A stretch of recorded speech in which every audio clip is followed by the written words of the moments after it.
This film is beautiful, but this musical love story is missing a note in its composition. See what I did there with the note? And all right.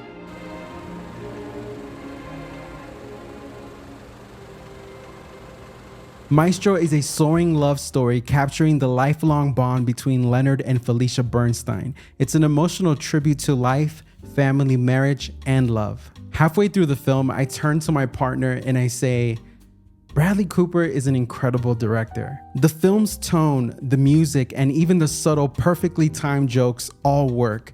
You would think that Bradley Cooper is on his 5th film with the amount of impressive directing that is happening in this film. The story goes that Steven Spielberg saw a scene from A Star is Born and told Bradley about Maestro and requested that he takes over as director, which then Steven decided to stay on the project but only as a producer. And if you're wondering why I'm calling him Steven, it's just because we're on that level. We're not. But then he decided not to do it. He didn't think he was going to do it. And I just said, well, what would you think if I took it on?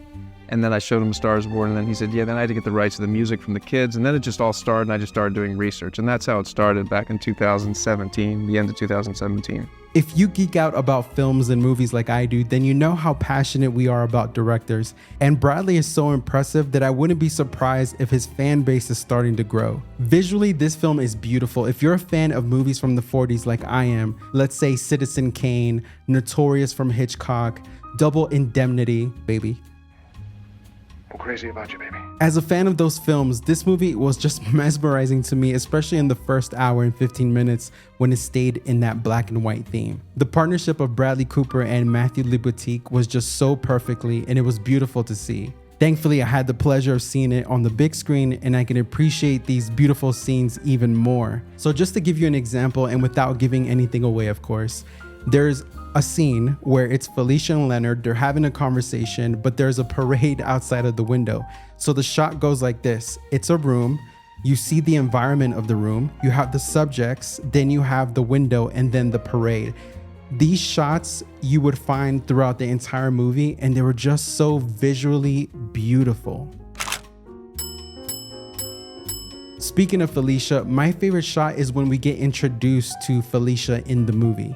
In a 4:3 shot, Felicia is introduced to us walking into a medium close-up underneath a streetlight. It's so simple and so charming and a little bit cliche, but if you're a fan of movies from the 40s, that scene was just everything to me.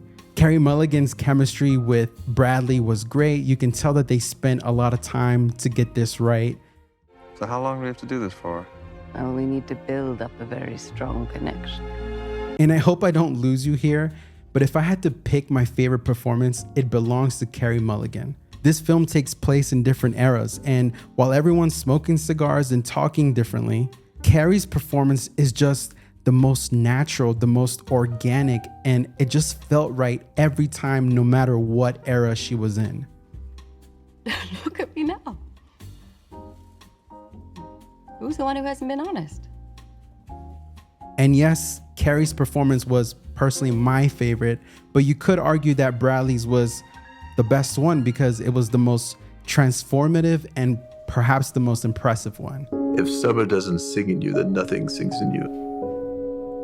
And if nothing sings in you, then you can't make music. With Kazuhiro, this transformation into Leonard was incredible. Yes, Bradley's eyes are still there, but everything else is transformative and believable. The whole performance of Bradley Cooper was a mix of body and dialogue, and it was so impressive to see. And honestly, it's an Oscar-type performance. You have the biopic icon, the powerful transformation, and the big scene where it all comes together. And that big scene, of course, is the one that everyone's talking about, which is the Cathedral performance taking place in the 1970s. And in this scene, Bradley Cooper puts on a whole body performance where it's almost like a musical conducting god possessed him. That scene shows the 6 years that Bradley spent learning how to be a conductor, mastering the moves of Leonard. All of that plays out in this like 3 to 4 minute scene, which was just so incredible. And it had people around me saying, wow. But is this film excellent? This film is beautiful, but I wish it had a clear message, a more precise meaning to the movie. And I understand the type of biopic that it is. It's telling me these events that took place in the life of a musical legend, but it was missing a beat in its composition of this musical love story in order for me to connect to it. That's all the time that I have for you today. If you enjoyed this video, hit the like button. If you like movies, hit the subscribe button.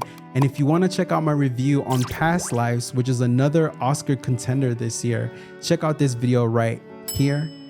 Thank you guys so much for watching. I'll see you next time. Peace.